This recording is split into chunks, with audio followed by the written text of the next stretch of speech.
Ma'lum bir vaqtlarda zikr qilish to'xtatiladi. Mumkin emas. Misol uchun tahoratxonaga kirganda va shunga o'xshagan holatlarda zikr qilib bo'lmaydi. Yana bittasi imom jum'ani xutbasini qilayotganda ham zikr qilib bo'lmaydi. Xutbaga quloq solish kerak, uni ma'nosiga e'tibor berish kerak.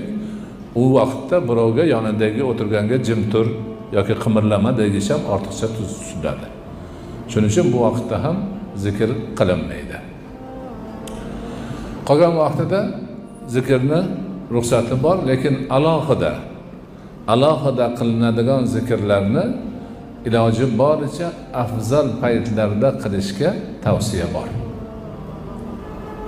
Vaqt ma'nosida. Misol uchun tong chog'i, sahar chog'i juda ham yaxshi vaqt hisoblanadi.